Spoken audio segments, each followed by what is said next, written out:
నమస్కారం. మీ కదంబమాలిక ఛానల్కి స్వాగతం.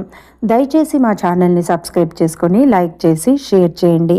కింద ఉన్న డిస్క్రిప్షన్లో మా ఇతర వీడియో లింకులు కూడా ఇచ్చున్నాము. మీరు వాటిని కూడా ఒకసారి చూసి మీకు నచ్చితే కనుక మీ గ్రూప్స్లో ఫార్వర్డ్ చేసి మాకు సపోర్ట్ అందించండి. ఇప్పటి వరకు సబ్స్క్రైబ్ చేసుకున్న ప్రతి ఒక్కరికి పేరు పేరున నా ధన్యవాదాలు. సబ్స్క్రైబ్ చేసుకోకుండా చూస్తున్న వారు దయచేసి సబ్స్క్రైబ్ చేసుకోండి. ప్రేమ పంతమా అనే కథను మీరందరూ ఆదరించినందుకు నిజంగా చాలా సంతోషంగా ఉందండి. ఇంకా మరిన్ని మంచి మంచి కథలను మీ ముందరికి తీసుకురావాలని మేము ఎప్పుడు ప్రయత్నం చేస్తూనే ఉంటాము. ఒక కథలే కాదు, దీనిలో అనేక రకాలైన అంశాలను కూడా తొందరలోనే మీ ముందరికి తీసుకొస్తాము. మీరు వాటిని కూడా ఆదరించి మమ్మల్ని ఆశీర్వదించండి. Thank you. మనం ఈ రోజు నుంచి ఇంకొక కొత్త కథ మొదలు పెడుతున్నాము. దాని పేరు ప్రేమ సంకెళ్ళు. ఖరీదైన వైట్ బెంచ్ ఆ ఇంటి ముందరాగింది. దానిలోంచి ఒక 20 ఏళ్ల అమ్మాయి దిగింది. జీన్స్ ప్యాంటు, వైట్ టాపు, భుజాల వరకు వదిలేసి ఒత్తుగా అందంగా ఊగుతున్న పోనీటైలు, కళ్ళకి గాగుల్స్, చేతికి వజ్రాల బ్రాస్లెట్, ఇంకో చేతికి ఇంపోర్టెడ్ వాచ్. నెమ్మదిగా ఏదో సెల్ చూసుకుంటూ బామ్మని ఆట పట్టిద్దామని ఆమె వెనుకగా వచ్చి కళ్ళు మూసింది. ఆ అమ్మాయి కళ్ళు మూసేసరికి ఆమె చేతికి కంటి తడి అంటింది. బామ్మ అంది కంగారుగా ముందరకొస్తూ. ఆవిడ ఆ అమ్మాయిని చూసి వచ్చావా అని కళ్ళు తుడుచుకుంది. ఆ పిల్ల పేరు శ్యామలతాదేవి. అందరూ శ్యామ అంటారు.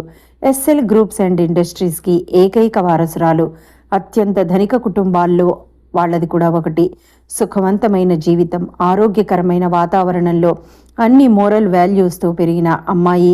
ఎంత ఫ్యాషన్గా ఉంటుందో అంత ఆర్థోడాక్స్గా కూడా ఉంటుంది.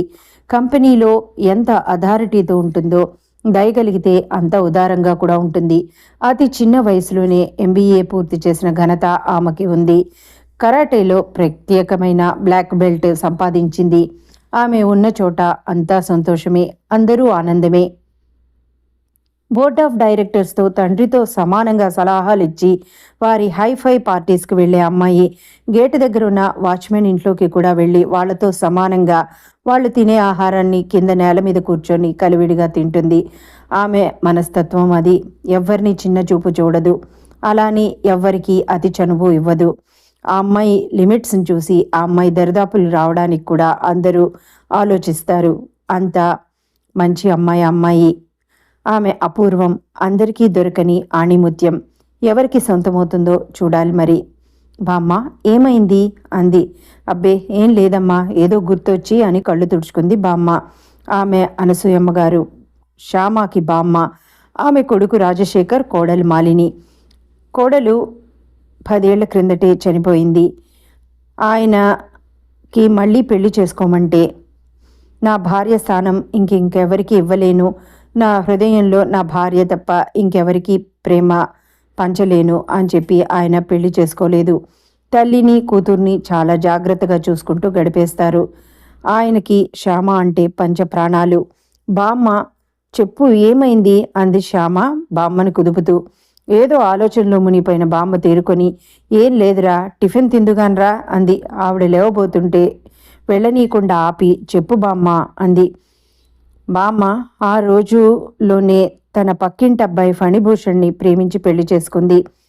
అనసూయమ్మ గారు ఫణిభూషణ్ ఆ రోజు సమాజానికి ఎదురు తిరిగి, ఇంట్లో వాళ్ళకి ఎదురు తిరిగి వాళ్ళ ప్రేమని పండించుకున్నారు.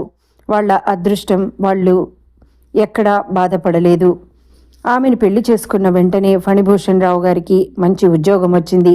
ఆయన ఇంకా వెనక్కి చూసుకోలేదు. మధ్యలో ఒకసారి వాళ్ళు తమ వాళ్ళని కలుసుకోవాలని ప్రయత్నించినా వాళ్ళు రానీలేదు. వాళ్ళు వదిలేశారు.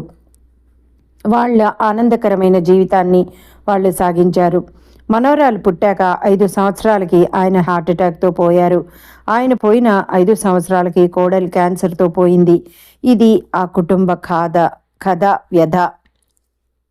ఇక్కడ బామ్మ బాధకి ఇప్పుడు కారణం. చెప్పు బామ్మ ఏమైంది అంది శ్యామ.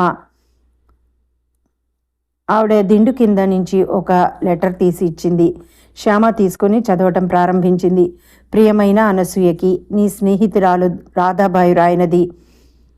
అనసు, ఎన్ని ఏళ్లయిందే నిన్ను చూసి, మనిద్దరం కలుసుకొని నీ ఆరోగ్యం ఎలా ఉంది?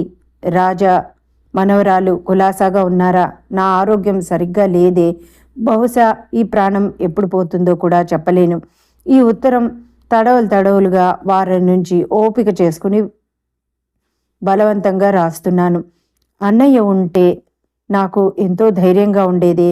కానీ మనం ఏం చేస్తాం? ఇటు ఈయన పోయారు, అటు అన్నయ్య పోయాడు. డబ్బు సుఖపెడుతుంది అనుకోవటం ఎంత మూర్ఖత్వమో నాకు తెలుసు. డబ్బుంది, అందరూ వ్యాపారాలు చేస్తున్నారు, కానీ ఒక్కరూ ఆనందంగా లేరు. అనసూయ, ఎందుకో నీతో నా మనసులోని మాట చెప్పుకోవాలనిపిస్తోంది. నీ ఒళ్ళో తలపెట్టుకొని భోర్న ఏడవాలని ఉంది. దేవుడు ఇంకా నా ప్రాణం ఎందుకు ఉంచాడో నాకు అర్థం అవట్లేదు. నా పెద్ద కొడుకు పేరు శ్రీనాథ్. చాలా మంచివాడు. శ్రీరామచంద్రుడు. వాడికి 2 పిల్లలు. కష్టపడి పనిచేస్తాడు. భార్య పోయింది. అయినా సరే సంసారాన్నంతటినీ వాడే ఏకదాటి మీద నడుపుకొస్తాడు. నయానో భయానో బ్రతిమిలాడి జయతి అనే ఇంకో అమ్మాయినిచ్చి పెళ్లి చేశాను. జయతి వాడికన్నా మంచిది. నోట్లో నాలిక లేని పిల్ల. కానీ శ్రీనాథ్ తనని దగ్గరికి తీయడు. జయతి చాలా మంచి పిల్ల, పేదింటి పిల్ల. పిల్లల్ని, నన్ను, వాణ్ణి, కుటుంబాన్ని అతి జాగ్రత్తగా చూస్తుంది. కానీ మళ్ళీ పెళ్లి చేసి వాడికి నేను ఆ పిల్ల గొంతు కోసానేమో నన్న బాధ నన్ను నిమిషం తినేస్తుంది. ఏమిట్రా అంటే, లక్ష్మిని మర్చిపోలేకపోతున్నానమ్మా అంటాడు దీనంగా. వాడి బాధని నేను చూడలేకపోతున్నాను. ఇంకా రెండో వాడి సంగతి. వాడి పేరు శ్రీనివాస్. వాడి పెళ్ళం. ఇదే వాడి లోకం. ఇంట్లో ఏం పట్టించుకోడు. ఏదన్నా చెప్పబోతే, అమ్మ ప్లీజ్ నాకు అవన్నీ చెప్పకు, నాకు అర్థం కావు అంటాడు. వాడు వాళ్ళ అత్తగారికి మావగారికి ఇచ్చినంత విలువ నాకు ఇస్తున్నాడా అని ఒక్కొక్కసారి కన్నతల్లిగా నాకు అనుమానం వస్తుంది. కానీ వాడు చెడ్డవాడు కాదే. వాడికి కూడా అందరూ అంటే ఇష్టము. కుటుంబం కావాలి వాడికి కూడా. వాళ్ళ మాట కొంచెం ఎక్కువగా వింటాడు. డబ్బు గల పిల్ల రెండో కోడలు. ఆయన కూడా, ఆ అమ్మాయి కూడా నోరెత్తదు. ఇంట్లో ఏమీ కల్పించుకోదు. అంతేకాని ఆఫీస్ అంటూ వాడితో పాటు వెళ్ళిపోతుంది. ఇంట్లో వాళ్ళు గెస్టులా ఉంటారే. ఇక మూడో వాడి పేరు శ్రీరాజ్. ఇంజనీరు. వాడిదో కదా. వాడు ఇంజనీరింగ్లో ఒక అమ్మాయిని ప్రేమించాడు. నాకు కూడా తీసుకొచ్చి చూపించాడు. ఆ అమ్మాయి పేరు ప్రియంవద. ఇద్దరు చాలా చనువుగా తిరిగారు. మంచి ఉద్యోగాలు వచ్చాయి. పెళ్లి కూడా చేద్దామని అనుకున్నాము. మేము ఎవరం పెద్దవాళ్ళం అడ్డు కూడా చెప్పలేదు. ఒప్పుకున్నానే వాడి పెళ్ళికి కూడా నేను. ఆ అమ్మాయి యాక్సిడెంట్ అయి చచ్చిపోయింది. అప్పటి నుంచి వాడు మన లోకంలో లేడు. వాడికి తాగుడు తప్ప ఇంకో లోకం లేదు. తిండి కూడా సరిగ్గా తినడు. అందరూ వాడిని చూసి అసహించుకుంటూ ఉంటారు. ఆడపిల్లలు శ్రీలత, శ్రీవాణి. ఇద్దరికీ పెళ్ళిళ్ళైపోయినాయి. శ్రీలత మొగుడితో అమెరికాలో ఉంది. వాళ్ళ సంసారం వాళ్ళు బాగానే ఉన్నారు. 2 శ్రీవాణి. దీనికే అన్ని బుద్ధులు. దానికి కూడా 2 పిల్లలు. దాని మొగుడు కూడా అతి మంచివాడు. దీనికి అన్నలు, ఇంట్లో అందరూ గారాబం చేయడం వలన అత్తారింటికి వెళ్ళదు. నేను శ్రీనాథ్ ఎంత చెప్పినా కూడా అది వినదు. నేను వెళ్ళమంటే గట్టిగా ఏడుస్తుంది. చస్తానని బెదిరిస్తుంది.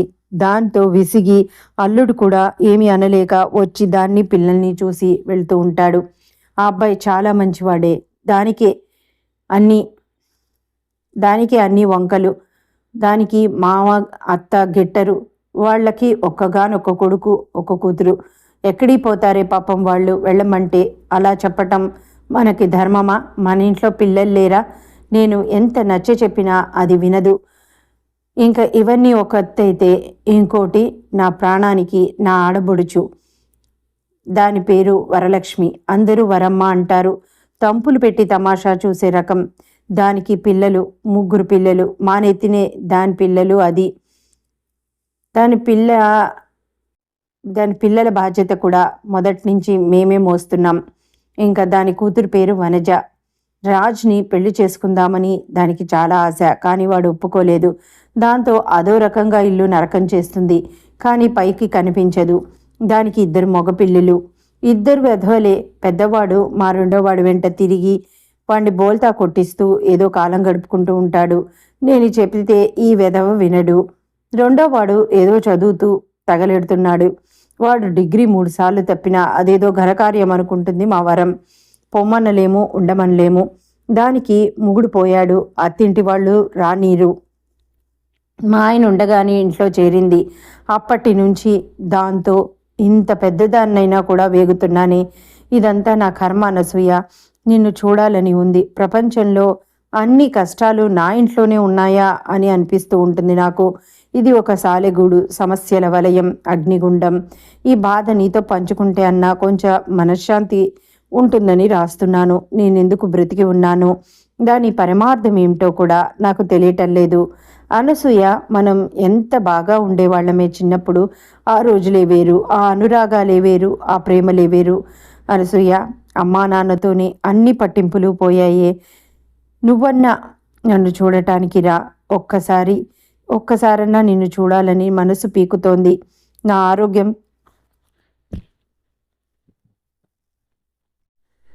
ఆరోగ్యం సరిగ్గా లేదు. లేకపోతే నేనే మీ దగ్గరికి వచ్చేదాన్ని. ఇలా రాస్తున్నానని ఏమీ అనుకోవద్దే. డాక్టరు నాకు ఈ మధ్య గుండె గురించి సమస్యలున్నాయని, బయట తిరగద్దని, ఎక్కడికి వెళ్ళొద్దని చెప్పారు. అందుకే నేను నీ దగ్గరికి రాలేకపోతున్నాను. నేను చచ్చేలోగా అన్నా నిన్ను చూస్తానని ఆశతో ఎదురు చూస్తూ ఉంటాను. ఇట్లో నీ స్నేహితురాలు, నీ ఆడబిడ్డ రాధాబాయి అని రాసుంది ఆ ఉత్తరం. ఉత్తరం మడిచి తలెత్తింది శ్యామ. నానమ్మ, ఆవిడ తాతగారి చెల్లెలా అంది. అవును శ్యామ, అంతకుముందు నా చిన్ననాటి స్నేహితురాలు.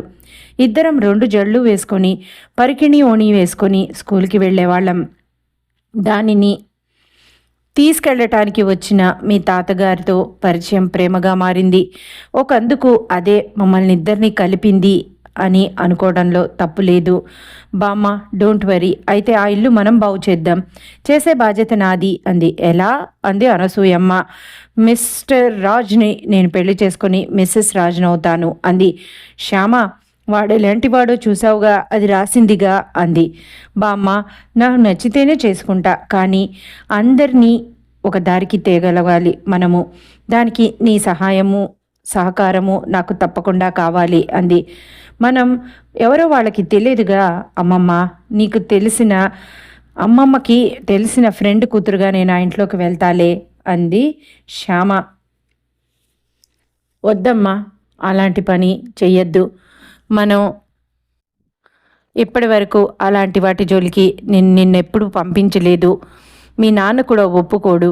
అయినా పెళ్లి కాని పిల్లవి, నిన్ను పరాయి వాళ్ళింటికి అలా నేను పంపించలేను అంది. బామ్మ, మరి పాపం అమ్మమ్మ ఇల్లు నాశనమైపోయినా పర్వాలేదా అంది శ్యామ అంది ఆవిడ బాధగా. ఈ లోపల రాజశేఖర్ గారు వచ్చారు. నాన్న అని సంగతంతా చెప్పింది. నో బేబీ, ఇది మంచి పద్ధతి కాదు అన్నారాయన. అరగంట వాదించి వాళ్ళిద్దరినీ ఒప్పించి మెప్పించింది. సరే బేబీ, నీకు 6 months టైం ఇస్తున్నాను. ఆ తర్వాత ఒక్కరోజు కూడా నీ మాట నేను వినను అన్నారాయన. థ్యాంక్ యూ నాన్న అంది ఆనందంగా. రాజశేఖర్ గారికి తెలుసు కాదంటే శ్యామకి ఇంకా పట్టుదల పెరుగుతుందని. బామ్మ, అమ్మమ్మకి ఫోన్ చెయ్యి, ఇక్కడ నెంబర్ కూడా రాసుంది అంది. ఆవిడ చేత ఫోన్ చేయించి రాధాబాయితో మాట్లాడించింది. ఆవిడ శ్యామ చెప్పిందంతా విని ఆనందపడిపోయింది. ఆ ఇంటి గురించి ఇంకా క్షుణ్ణంగా తెలుసుకోవాలని రాధాబాయి గారు, రామనాథం గారు అనే ఆయన మా ఇంటి పూర్వ గుమాస్తా అని, ఆ వ్యవహారాలన్నీ ఆయనకి బాగా తెలుసని ఆయన ఫోన్ నెంబర్ ఇచ్చి ఆయన్ని కలవమని చెప్పింది. బయట ఆయన్ని కలుసుకొని శ్యామ ఆయన దగ్గర నుంచి చాలా వివరాలు సేకరించింది. అలాగా వాళ్ళు ఆ కుటుంబం గురించి 1 నెల రోజులు తండ్రి కూతురు క్షుణ్ణంగా తెలుసుకున్నారు. ఆ తర్వాతనే రాజశేఖర్ గారు కూతుర్ని వాళ్ళింటికి పంపడానికి ఒప్పుకున్నారు. బామ్మ, నాన్న, నేను వెళ్ళొస్తాను, నన్ను దీవించండి అని వారి పాదాలు తాకింది. బేబీ, అక్కడ ఏదన్నా తేడా వస్తే వెంటనే వచ్చేయమ్మా అన్నారు. అలాగే నాన్న, అయినా ఇప్పటికి 1 నెల రోజుల నుంచి ఆ ఇంటి గురించి, పరిస్థితుల గురించి స్టడీ చేశాం. నాకన్నా మన పని వాళ్ళని ఆ ఇంటికి ముందరే పంపించేశాం. వాళ్ళు ప్రవేశించేశారు కూడా. 2 బౌన్సర్స్ని ఏర్పాటు చేశారు. నాన్న, నేను కరాటేలో బ్లాక్ బెల్ట్, అయినా కూడా నా మీద నమ్మకం లేదా అంది. ఆయన నవ్వి, శ్యామ, నువ్వు మంచి పనే చేస్తున్నావు. అయినా నీ ఎంట్రన్స్ చాలా ఘోరంగా ఉంది ఆ ఇంట్లోకి అని ఆయన మొహం అదోలా పెట్టారు. భయపడకండి నాన్న, రాజ్ గురించి నాకు భయం లేదు అంది. ఆయన నవ్వి జాగ్రత్త తల్లి అన్నారు. ఆ మర్నాడు ఫ్లైట్లో వైజాగ్ వచ్చింది బెంగళూరు నుంచి శ్యామలతాదేవి. ఆ ఇంటి ముందు ఆటో ఆగింది. అప్పటికే వాచ్మెన్ మారాడు. శ్యామను చూసి సెల్యూట్ చేశాడు. మాలి చెట్లకి నీళ్లు పోస్తున్న వాడల్లా కళ్ళతోనే తల వంచి ఒకసారి నమస్కరించాడు. అక్కడ పేపర్లు అవి సర్దుతున్న పనమ్మాయి రంగి నమస్కారం చేసింది. ఇవి ఏమీ పట్టించుకోనట్లు, చూసి చూడనట్లు ముందరికి సాగింది శ్యామ. గుమ్మం దగ్గరికి రాగానే మొట్టమొదట ఎదురైంది జైతి. అందంగా సాంప్రదాయబద్ధకంగా మౌనంగా ఉన్న జైతిని చూసి నమస్తే అండి అంది. జైతి అటు తిరిగి ఉన్నదల్లా ఉలిక్కిపడి ఒకసారి ఇటు తిరిగి నమస్తే మీరు అంది. రాజ్ కావాలి అంది శ్యామ. రాజ్ అని ఆశ్చర్యపోయి రండి అని అత్తయ్య రాజ్ గురించి ఎవరో వచ్చారు అంది. రాధాబాయి శ్యామాని చూసి ఆనందంతో ఎవరమ్మా అంది. నా పేరు శ్యామలత, రాజ్ మీ అబ్బాయేనా అంది. ఆవిడ జయతిని ఒకసారి చూసి ఆనందపడి మనసులోనే అవును అంది. అప్పటికే శ్రీనాథ్ వచ్చి ఎవరమ్మా అన్నాడు. ఎవరో నాకు కూడా తెలియదురా నాని, మన రాజ్ కావాలంట అంది. శ్రీనాథ్ రండి, ఎవరు మీరు, కూర్చోండి అన్నాడు. వచ్చి కూర్చుంది. అప్పటికే ఎవరా అని ఆ ఇంట్లో సగం జనాభా అక్కడికి చేరారు. మా రాజ్తో మీకేం పని అన్నాడు. ప్లీజ్ రాజ్నే రమ్మనండి అంది. పిలుస్తా, చెప్పండి పర్వాలేదు అన్నాడు. రాజ్ అని తల ఉంచుకొని చేతులు నలుపుకుంటూ చెప్పలేక చెప్పమ్మా అన్నాడు ఆ శ్రీనాథ్ మళ్ళీ శ్యామాని పిలుస్తూ. రాజు నన్ను మోసం చేసి నా శీలం అపహరించాడండి అంది. అంతే, అందరూ బాంబు పడ్డట్లు చూశారు. శ్రీనాథ్ కోపంగా ఏంటి వాడా, నో నేను ఇది నమ్మను. చూడు, నా తమ్ముడు తాగుబోతే అవ్వచ్చు, కానీ చచ్చినా అలాంటి పనులు చేయడు అన్నాడు. శ్యామ అదో రకంగా నవ్వింది. మిస్టర్ శ్రీనాథ్ గారు, మీ తమ్ముడి మీద మీకున్న ప్రేమకి నమ్మకానికి నా జోహార్లు. కానీ ఏ ఆడపిల్ల ఇలా సిగ్గు విడిచి వచ్చి శీలం పోయిందని మొరపెట్టుకోదండి అంది. వరం అందుకుంది. ఎందుకు పెట్టుకోదు, కోటీశ్వరుడు ఎర్రగా బుర్రగా ఉంటాడు.